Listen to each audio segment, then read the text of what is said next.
네, 미국의 이란 핵시설 공격으로 급변하고 있는 중동 정세 살펴보겠습니다. 성일광 서강대 유로메나 연구소 교수와 함께 이야기 나눠보겠습니다. 교수님 어서 오십시오. 안녕하십니까? 네, 트럼프 미국 대통령이 TV 연설을 통해서 이란 핵시설 공격을 이제 공식적으로 밝혔습니다. 앞선 시간에서 교수님이 좀 놀랍지 않다라고 말씀해 주셨는데 이 부분을 뭐 예상하셨던 건가요? 네, 저는 좀 상황이 안 좋아질 가능성이 높다. 왜냐하면 양측 간의 입장차가 너무 컸고요. 네. 특히 이란이 이제 우라늄 농축에 대해서는 전혀 우리가 양보할 수 없다라는 입장을 계속 밝혀왔고, 트럼프 대통령은 여기에 대해서 이란의 우라늄 농축을 절대 우리가 용인할 수 없다. 네.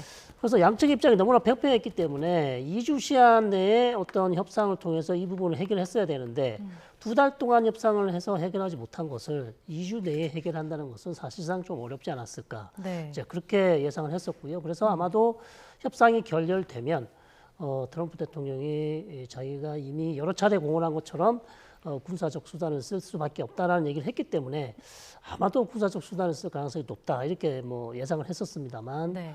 결국 뭐 안 좋은 결과로 이어졌습니다. 네, 사실 트럼프 대통령이 2주 안에 이란 공격을 할 것인지를 결정하겠다고 했었고 그렇기 때문에 2주라는 시한을 줬기 때문에 그때는 좀 기다릴 것이다. 공격을 감행하지 않을 거다. 이런 관측도 나왔었거든요. 이게 당겨진 이유는 어디에 있을까요? 전 두 가지로 봅니다. 일단 트럼프 대통령이 한 두 채널을 이용해서 이란과 협상을 더 해보려고 했어요.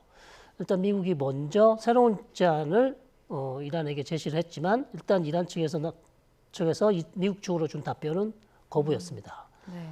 물론 가장 이제 어려운 부분은 말씀드린 대로 이란 내 우라늄 농축에 대해서는 미국이 허용하지 않겠다는 얘기를 했을 것이고 이란은 똑같은 답변이었겠죠. 우리는 그것을 수용할 수 없다고 했을 것이고 그게 첫 번째 협상 시도가 실패했고 두 번째는 이번 주 초에 투르키 에르도안 총리가 이란의 대통령 페제스키안 대통령과 그다음에 미국의 JD 반스 부통령이 함께 참석하는 회담을 이스탄불에서 개최를 하려고 했다고 합니다. 핵협상을. 네. 그렇게 이란 측에 제안을 했는데 이란 측에서 우리는 전혀 거기에 응할 생각이 없다. 그리고 트럼프 대통령은 이 회담에 있어서 필요하다면 내가 참석할 수도 있다. 그런 얘기까지 했는데 이란 쪽에서는 거기에 대해서 완전히 거절을 하면서 사실상 성사가 되지 못했습니다. 그래서 그런 뉴스가 또 있었기 때문에 네. 그래서 트럼프 대통령 입장에서는 가능한 모든 선택지를 다 이렇게 시도를 해봤지만 이란 쪽에서 답변이 없었다. 그러면 일주일 더 기다려봐야 아무런 의미가 없다는 거죠. 자, 그런 측면에서 미국의 트럼프 대통령이 정적적으로 이란을 공격하는 그런 결정을 내린 것 같습니다. 네, 트럼프 대통령이 이란이 이제 핵무기 개발 능력을 포기하지 않으면 더 강력한 공격을 받게 될 것이다라는 입장을 밝혔는데 추가 보복에 나설 걸로 보시나요?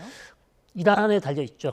이란이 만약 여기에서 조금 양보해서 한 발 물러나서 지금 이란이 보복할 카드가 여러 가지가 있는데 아직 움직임을 보이고 있지는 않습니다. 그죠? 네, 중동 지역의 미군 기지를 공격하지도 않고 있고 그다음에 호르무즈 해협을 아직 봉쇄했다는 소식은 없습니다. 그래서 계속해서 이런 기조를 유지하면서 미국과 다시 협상 테이블로 돌아온다면 네. 트럼프 대통령이 추가적으로 이란을 공격할 이유가 없겠죠. 그러나 협상 테이블로 돌아오지 않고 계속해서 이제 이란과 이스라엘 간의 이런 무력 충돌이 계속 지속된다면 상황은 또 어떻게 튈지 지켜봐야 되겠지만 네. 트럼프 대통령이 또 전격적으로 이란이 미국에 대한 공격이 없는 상황에서 다시 한번 추가적인 공격할 가능성은 그렇게 높아 보이지 않습니다.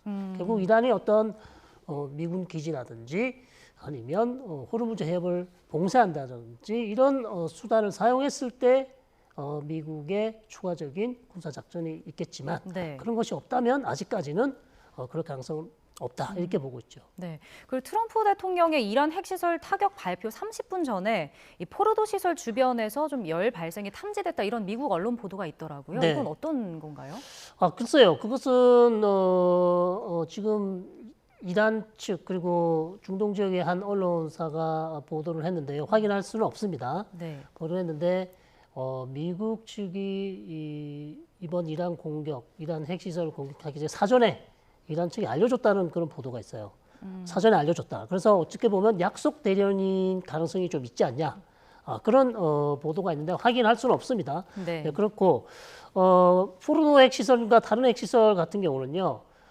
포르도는 아니겠지만 나탄즈나 이스파한은 이미 이스라엘이 여러 차례 공격을 했었고요. 네. 네, 포르도에 대해서도 어떤 보도에서는 이미 이스라엘도 한두 번 정도 공격을 했다. 이런 보도도 있어요. 그래서 그런 관련된 것들 때문에 아마 그런 움직임이 보이지 않았을까 이렇게 이제 예측해 볼 수 있겠습니다. 네. 이제 트럼프 대통령이 TV 연설을 통해서도 이제 이란 핵시설 3곳을 성공적으로 공격했다라고 밝혔습니다. 그러니까 세 지역이 포르도, 나탄즈, 이스파한 이렇게 세 지역인데 이 부분에 대해서도 한번 좀 지역을 짚어주시죠. 네, 가장 중요한 지역은 역시 포르도죠. 포르도가 이스라엘이 계속해서 미국 측에 요청했던 것이고 전쟁 초기부터 포르도는 반드시 미국이 도와줘야 된다.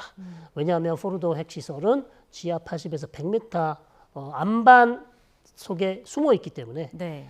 이스라엘 가지고 있는 이스라엘 가지고 있는 탄도미사일이나 뭐 이스라엘 가지고 있는 벙커 버스터로는 이 포르도 시설을 완전히 제거하기 어렵습니다. 네. 그래서 포르도는 반드시 미국이 도와줘야 되겠고요. 자, 그러면서 당연히 트럼프 대통령은 포르도에 지금까지 나온 보도로는 12발의 벙커 버스터를 아마 투하를 한 것 같아요. 네. 그래서 그것으로 완전히 이제 포르도 핵시설을 완전히 제거를 한 것 같고요. 그 다음에 나머지 이스파한과 나탄즈 이스라엘이 여러 차례 공격을 했습니다만 핵시설이 나탄즈도 역시 지하 시설이 있기 때문에 네. 이스라엘 공격으로는 상당히 많이 부족했을 것이다. 그래서 완전히 제거하기 위해서는 미국의 역할이 필요했을 것이고 거기에 대해서 아마 트럼프 대통령이 화답하는 차원에서 2개의 핵시설도 같이 이번에 공격했던 것으로 그렇게 보입니다. 네, 말씀해 주셨지만 이번 타격에 벙커버스터와 토마호크 미사일이 이제 투하됐다라는 건데 뭐 완전히 제거됐는지에 대해서는 저희가 좀 더 지켜봐야겠지만 일단 폭격 피해도 상당하겠죠? 그렇습니다. 이 미국 측 주장은 사실 포르도에 12발의 벙커버스터가 투하가 됐기 때문에 이것은 거의 뭐 그 말이 실제로 맞다면 네. 사실상 포르도는 거의 파괴됐을 것으로 보이고요.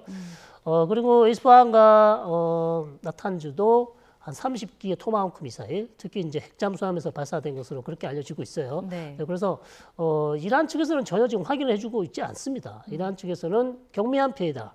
그리고 포르도도 지상에만 피해가 있고 지하에는 전혀 피해가 없다. 이런 얘기를 하고 있어서 시간이 좀 지나봐야 정확한 피해 사항을 알 수 있을 것 같습니다. 네. 반면에 이제 이란 당국자는 미국 공격을 예상해서 미리 핵시설을 뺐다라고 네. 주장을 하더라고요. 그래서 이제 뭐 회복 불가능한 피해는 없었다 이런 입장인 것 같더라고요. 네, 이란 측은 이미 미국과 이스라엘이 여차하면 자신들 핵시설을 공격할 것을 이미 예상하고 있었고 그런 차원에서 자신들이 힘들여 만들어낸 고농축 우라늄을 이미 핵시설에서 반출을 해서 다른 곳으로 안전한 곳으로 이동시켰을 가능성이 높아요. 그래서 이번 주 초부터 계속 그런 보도가 나왔습니다. 네. 400kg에 해당하는 고농도 우라늄, 고농축 우라늄을 이미 이란은 빼돌렸다. 그리고 그거 위치를 아무도 모른다고 얘기하고 있어요. 네. 네, 그래서 이란만 알고 있는 상황이라서 핵시설은 파괴됐지만 애써 만들어놓은 고농축 우라늄은 여전히 이란이 지금 안전한 곳에 보관하고 있지 않을까. 그렇다면 추후 이것을 이용해서 또 다른 핵 활동을 할 가능성도 상당히 있어 보이는 거죠.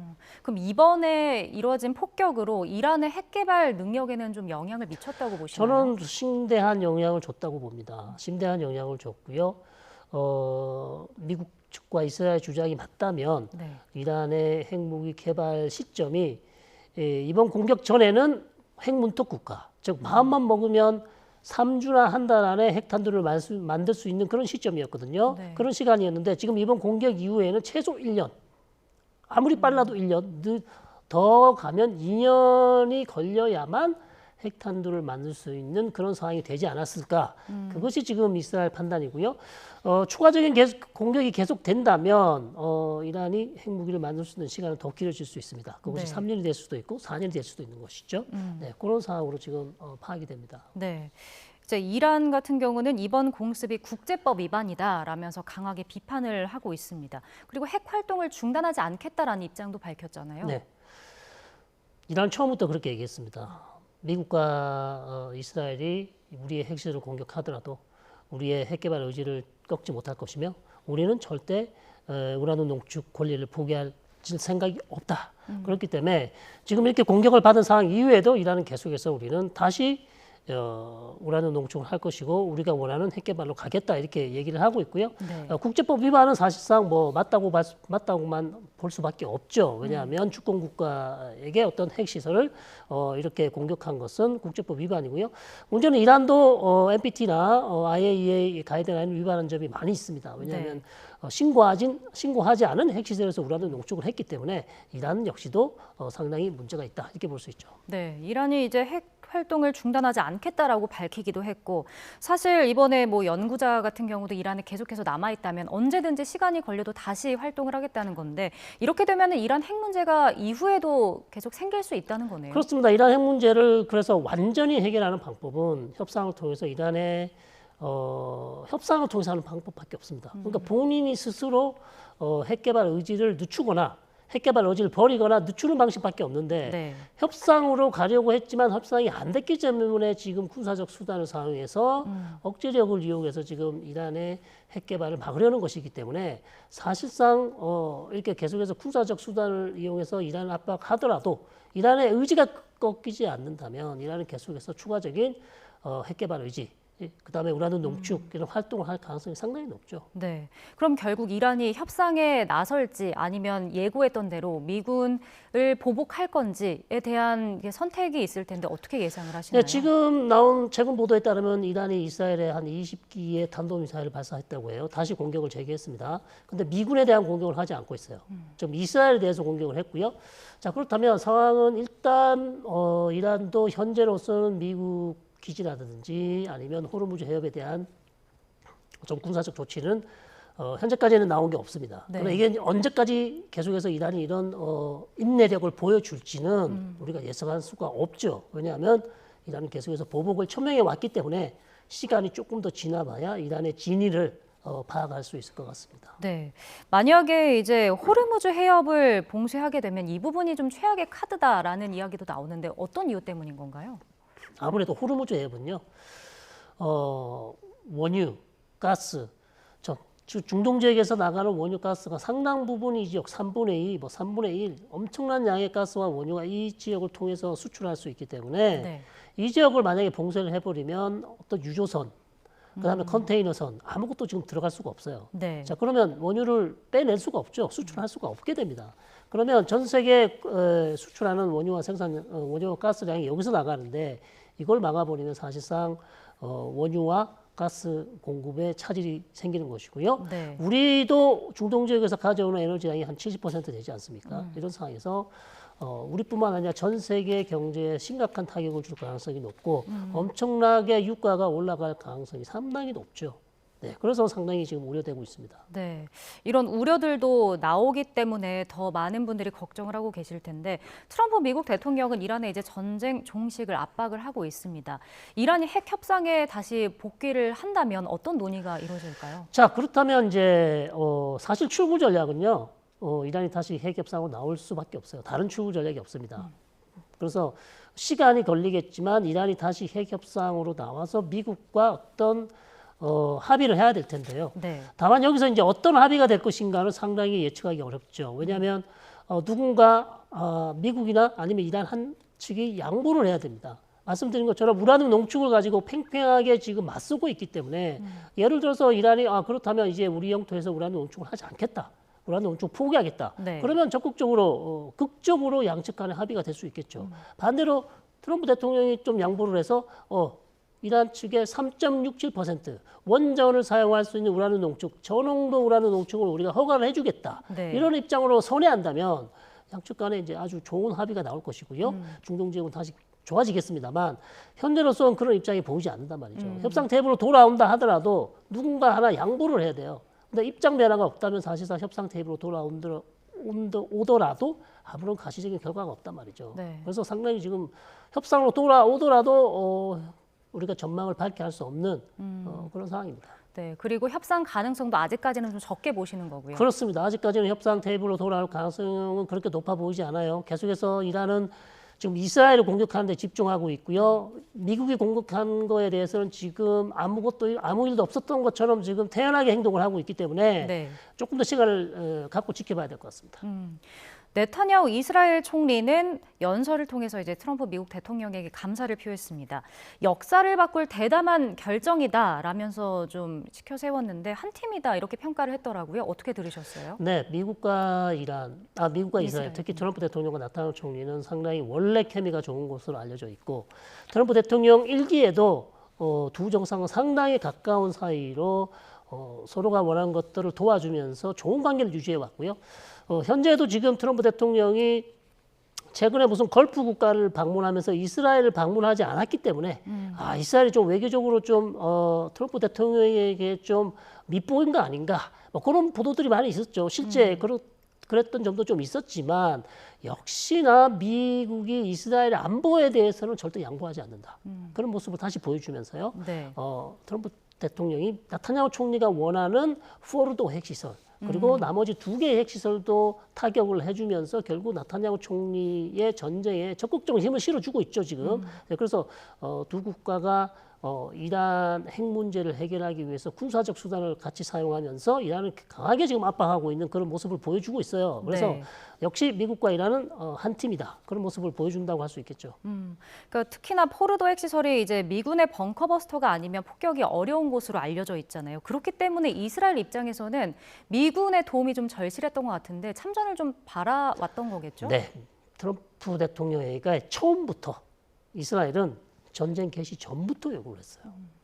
우리가 다른 건 다 할 수 있으나 포르도 핵시설은 우리의 능력으로 불가하니 다른 거는 도와주지 않아도 좋습니다. 그러나 포르도 핵시설은 반드시 미국이 벙커버스터로 때려주셔야 공격을 해야 우리가 그걸 제거할 수 있고 또 포르도 핵시설이 너무나 중요한 시설이기 때문에 네. 여기를 공격하지 못하고 그냥 전쟁이 끝나면은 이스라엘 입장에서는 사실상 절반의 선고받게 되지 않아요. 자, 그렇기 때문에 강력히 요청을 했고 여기에 대해서 트럼프 대통령이 심각하게 고민을 했고요. 결국 결론 도와줄 수밖에 없겠구나. 네. 그리고 본인이 생각해도 이번이 마지막 기회다. 이란의 핵 능력을 이번에 제거할 수 있는 마지막 기회라고 생각했을 거예요. 트럼프 대통령도 마찬가지고요. 나타냐후 총리도. 그래서 공통의 이익을 생각해서 트럼프 대통령이 적극적으로 도와줬다. 이렇게 볼 수 있죠. 네.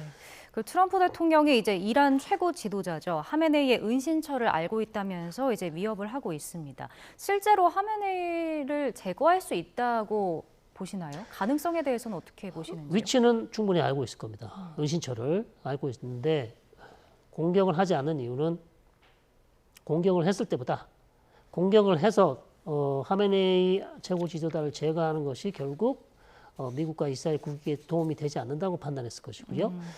왜냐하면 협상으로 다시 가야 되잖아요. 네. 출구 전략을 찾아야 됩니다. 그러면 대화할 카운터 파트가 있어야 되잖아요. 근데 이란의 최고 지도자가 이란의 가장 중요한 정책 결정을 하는 인물입니다. 대통령이 하지 않아요. 그렇기 때문에 대화할 상대를 암살해 버리면 좀 이란과 대화할 필요가 없어집니다. 그래서 알리 카미네이 최고 지도자가 어떤 결정을 하든지 간에 그 결정에 따라서 이란이 움직이기 때문에 협상을 하기 위해서는 협상 상대자를 살려주는 것이 미국에게 반드시 필요했다. 자, 그렇기 때문에 암살하지 않고 계속 이대로 간다고 그렇게 볼 수 있는 거죠. 네, 미국이 결국은 이란에 이제 무력을 개입을 했는데 사실 이란은 이스라엘 공습으로 좀 타격이 계속해서 있지 않았습니까? 뭐 전력이라든지 전비도 좀 상당한 피해가 있을 것 같은데 어떻게 보시나요? 근데 이란의 피해가 더 크죠. 지금 사실 왜냐하면 방공망이 거의 다 무너졌고 그다음에 핵시설이 엄청난 타격을 받았고 핵시설뿐만 아니라 이란의 탄도미사일 시설, 그다음에 드론 시설, 무기 생산 시설들도 상당히 피해를 입었기 때문에 네. 이란의 피해는 어마어마한 상황이고요. 그렇다고 해서 이스라엘 피해가 적은 것은 아닙니다. 지금까지 한 400여 발의 탄도미사일 공격을 받았고 민간인 피해가 한 20여 명이 사망을 했고요. 부상자가 한 3천 명 이상이 됩니다. 네. 자, 그렇기 때문에 양측 간의 공방은 계속 이어지고 있지만 전쟁이 계속 길어지면요. 이스라엘도 대단히 힘듭니다. 네. 뭐 이란도 당연히 힘들겠지만 이스라엘도 전쟁이 길어지면 계속해서 하루에 50발, 60발씩 탄도미사일 공격을 받으면 경제가 마비되고요. 정상적인 생활을 하기 힘듭니다. 엄청난 타격이 되겠죠. 그래서 이스라엘 입장에서는 오히려 자기가 원하는 목표물을 타격이 끝난다면 그 이후에는 출구 전략을 찾는 게 이스라엘이 필요한 거예요. 그래서 이스라엘 쪽에서 계속 그런 얘기를 하고 있어요. 지금 언제까지 이란과 계속해서 이런 공방전을 이어가냐. 네. 계속 이어가는 것은 우리 이스라엘 국익에도 도움이 되지 않는다. 빨리 미국에게 얘기해서 미국과 이란이 협상을 할 수 있도록 하고 그다음에 전쟁을 끝나는 휴전으로 가는 출구 전략을 찾아야 된다고 얘기를 하고 있는데 출구 전략이 아직 보이지 않고 있습니다. 네, 그러니까 양측의 피해는 어쨌든 상당할 것으로 예상이 되는데 트럼프 대통령이 사실 대선 기간에 그 외국 분쟁에 개입을 하지 않겠다라고 공약을 했었거든요. 네. 근데 이 부분을 깨고 이제 직접 공습을 나선 거고요. 네. 이렇게 되면 미국 내에서도 좀 후폭풍이 있지 않겠습니까? 지금 뭐 이란 공격 앞두고도 사실 트럼프 대통령을 지지하는 진영 내에서도 상당히 비판이 많았죠. 왜 우리가 이스라엘과 이란 간의 전쟁에 미국이 개입할 이유가 뭐가 있냐? 이게 미국 국가의 그렇게 중요한 이익인가? 그래서 반대가 상당히 많았어요. 네. 그리고 아메리카 퍼스트라는 그런 구호를 가지고 당선이 됐는데 미국 우선주의를 생각해야지 왜 우리가 우리 영토가 공격을 받은 것도 아니고 미국의 어떤 이란의 위협이 있는 것도 아닌데 직접적인 위협이 있는 것도 아닌데 왜 이스라엘을 돕기 위해서 우리 미국이 들어가야 되냐 상당히 반대가 있었고요. 네. 자 그런 측면에서 지금 트럼프 대통령이 어려운 결정을 한 거죠. 어려운 결정을 했기 때문에 추가적인 공격을 하는 데 있어서도 상당히 정치적인 부담이 예상이 됩니다. 네. 예상이 되지만 트럼프 대통령은 아마도 이스라엘을 도와줘야 되고 그다음에 이번이 마지막 기회다. 이란의 핵 능력을 제거할 수 있는 마지막 기회다. 특히 이스라엘이 전쟁을 너무나 잘 수행했기 때문에 이란의 방공망이 거의 무너진 상황에서 미국이 피해를 받을 상황이 아니었단 말이죠. 공격을 하기 아주 쉬운 그런 상황이었어요. 그래서 이런 거를 적극적으로 잘 이용해서 이번 기회에 이란의 핵 기술을 불능화시키는 것이 훨씬 낫겠다 판단했기 때문에 국내 정치 반대에도 불구하고 개입을 했던 것으로 보입니다. 네, 사실 국제 원자력 기구도 이스라엘의 뭐 이란 핵시설 공격을 좀 자제해달라고 촉구를 하기도 했었거든요. 이때 어떤 피해가 있기 때문에 이런 이야기가 나온 건가요? 자, IAEA 측에서는 아무래도 이란을 저렇게 자극한다거나 그렇게 되면 영내 중동 상황도 안 좋아지겠지만 핵시설을 공격하면 아무래도 방사능 유출이 되지 않습니까? 이것이 가장 지금 IAEA가 가장 우려하는 점이고 그다음에 이렇게 공격을 하게 되면요. 이란이 쓸 수 있는 카드가 여러 가지 있어요. 보복 공격할 수 있는 카드도 있지만 네. NPT를 탈퇴할 수도 있어요. 그런 얘기를 해왔기 때문에 그래서 NPT를 탈퇴하게 되면 사실상 점입 가경이죠.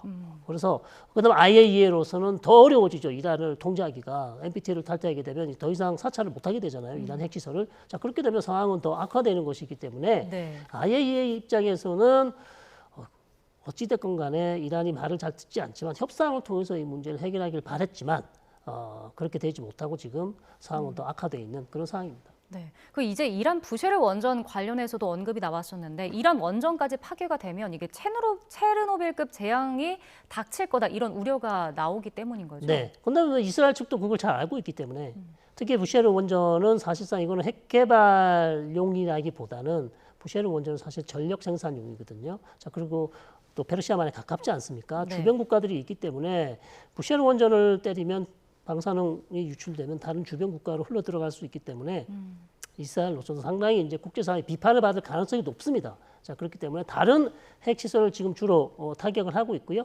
부셰르 원전은 아직까지는 이스라엘이 공격을 하지 않고 있어서 네. 추후 상황을 좀 지켜봐야 되겠습니다. 네, 이번 중동 사태를 보고 있는 주변국들의 입장도 좀 복잡할 것 같습니다. 좀 파장을 예상한다면 어떨까요? 네, 걸프 국가들은 사실 지금 이 사태를 가장 막으려고 노력을 많이 했었어요. 가장 싫어하는 시나리오가 지금 일어난 거죠. 주변 국가들은. 왜냐하면 사우디나 UAE나 전부 다 지금 비전 2030 산업 다각화를 위해서 엄청난 메가 프로젝트를 하고 있는데요. 네. 중동 상황이 이렇게 안전에 문제가 생기면 정세가 안 좋아지면 사실 국제사회에 투자가 없습니다. 그렇기 때문에 사우디나 아랍에미레이트는 트럼프 대통령이 계속 요구를 했어요. 핵 협상이 잘 돼야 된다. 그리고 이스라엘이 절대 이란을 공격하지 못하도록 막아달라. 여러 차례 주문했습니다만 그것이 결국 성공하지 못하고 이스라엘이 13일 전격적으로 이란을 공격하면서 걸프 국가들은 지금 너무나 속이 탑니다. 자기들이 할 수 있는 게 별로 없어요. 외교적인 능력이 있어서 이란을 말릴 수도 없고요. 네, 중동 문제와 관련해서도 성일광 교수님과 이야기를 나눠봤는데요. 오늘 말씀은 여기까지 듣겠습니다. 자, 지금까지 성일광 서강대 유로메나 연구소 교수와 함께했습니다. 고맙습니다.